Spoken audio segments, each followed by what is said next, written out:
No one really knows what to make of Microsoft at this particular point, and I have to admit that I'm kind of in that camp when it comes to you're not really sure what to do, because what they do and what they say are completely different things, and that's a little bit unfortunate. But what we're starting to see is something doesn't exactly feel right, something doesn't really add up right to what we're kind of seeing, right? Like, so one day they're saying, hey, we're not removing our consoles from store shelves or whatever, but then you look for yourself and you see that Xbox doesn't have any presence at a store shelf anywhere. You know what I mean? They have like a little tiny section in some places, but there are places that have actually removed them, and Microsoft didn't say anything about that.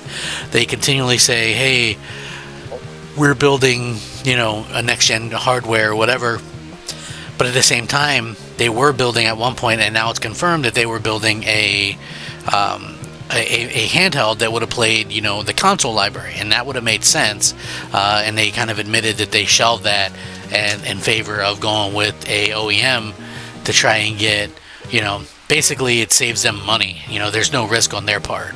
They didn't really have anything to do with these handhelds that recently came out. In fact, they even say, hey, the pricing was all Asus. It was their thing. It's their baby, whatever. We partnered with them so we could get this out faster. Basically, what happened was the Steam OS came out, scared Microsoft, and then basically kind of forced their hand a bit with this stuff. So we'll see. At the end of the day, Microsoft they're going to do what they're going to want to do, but still, when I'm looking at it and you're looking at kind of what they're saying versus what they're doing, it is sort of obvious that maybe things are, they lie a lot. And I think that's something that we've all kind of experienced from them, unfortunately. And it is really unfortunate because, one day you have Sarah Bond saying, okay, well, Game Pass makes so much money, blah, blah, blah, and the next day they literally raise it $10, right? You have her and Phil sitting up there saying it's just 4 games, and then literally it's every game.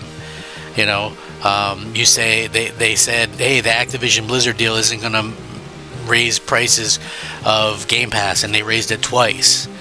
Within a year and a half span. So yeah, there are a lot of different things out there. There's a lot of them lying on record, so that's unfortunate.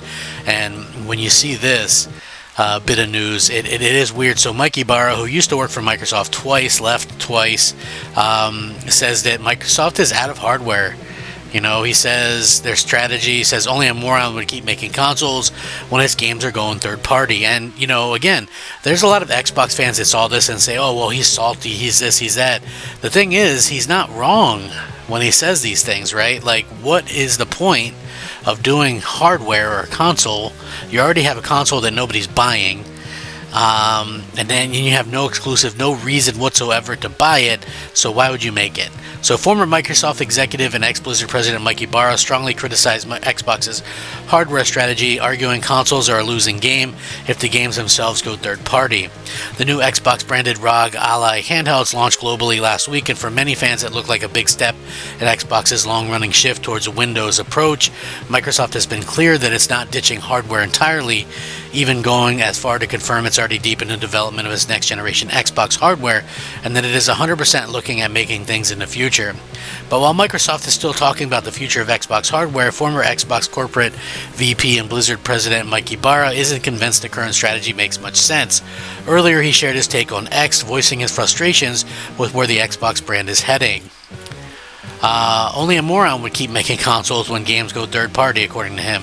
Mike Ibarra's comments come in response to a post from longtime Xbox fan Tim Dog, shout out to Tim Dog, who was venting about Microsoft's decision to ship the new ROG Ally handhelds with Windows instead of a lightweight console-style Xbox OS. Ibarra replied with a long, brutal post that questions Microsoft's lack of directions. In his words, quote, Xbox is already out of the dedicated hardware and exclusive games business, and if it's going to focus on being a publisher instead, one that releases games across PlayStation, Nintendo, and PC, it should lean all the way into that and stop pretending to be a console platform. It makes sense to me since they are out of hardware and exclusive games. They include the dedicated OS, which is essential for any console device, ease of use, security, etc. They are a publisher who will embrace Windows.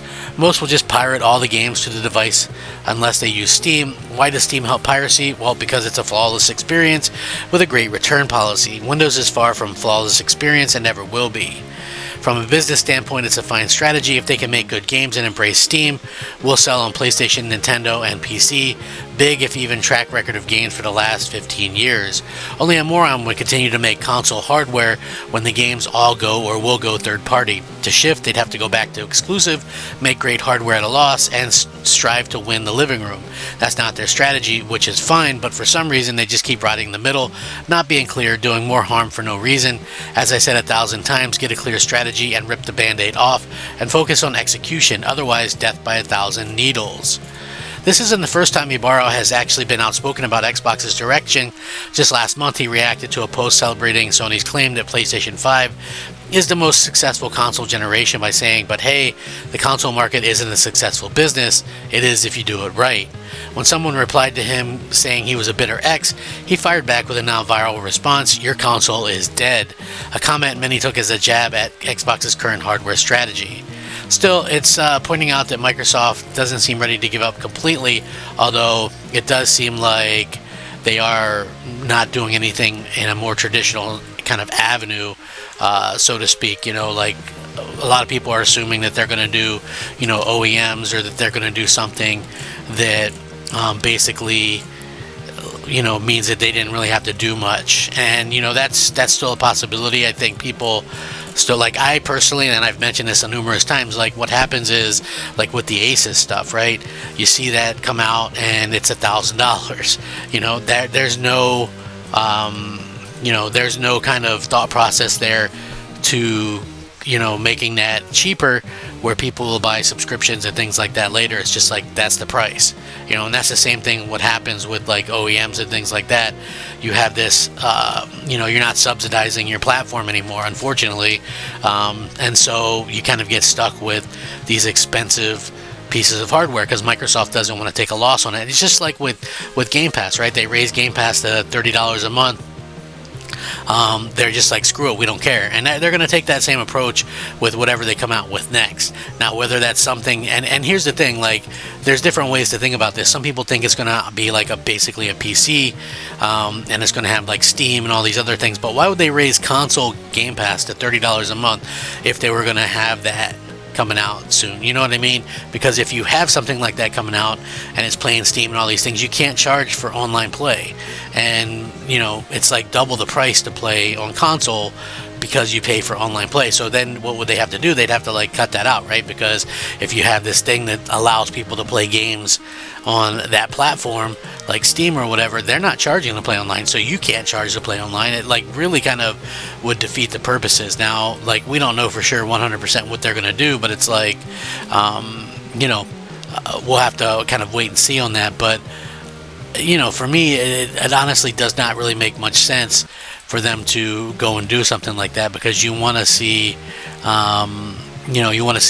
the ability to kind of play your Xbox games. And I think, obviously they have this one core group of fans that like are the vocal minority, and they talk a big game and all this kind of stuff, but at the same point in time, it's not like they're actually really supporting it. Like, I see a lot of people like talking up these Asus ROG things, but the only people that really have them are the people that got them to review, which is interesting because we don't know how many actually were sold or anything like that, unfortunately. And it probably wasn't many, to be honest with you. I know everybody likes to go, oh well, it's sold out over here, but you can honestly find it pretty much everywhere, and it didn't look like it really sold out to me anyway, in very many places. So we'll have to see. I think, like, obviously the funny part is that the NPD will be very telling, because this thing is a piece of hardware, so it'll be in the NPD. They'll say, okay, well, it did this or this, and what did it do? I mean, we probably won't get exact numbers, but we'll be able to get a pretty decent idea, with just how things are kind of are just going with that. You know, like right now we know Xbox Series X and S is selling worse than the Switch 1, like not overall, but like every month still, despite the fact that Switch 2 is out. The Switch 1, you know, is completely still outselling it, which, you know, it's not selling a ton, but, you know, it's obviously outselling Xbox. So that puts you in kind of a precarious situation. We'll have to see where this works. But what do you guys think, man? Do you guys think Xbox hardware is, for all intents and purposes, dead? I kind of think so too, man. I don't know. Let me know what you think. Rack 'em up. Crap Gamer out.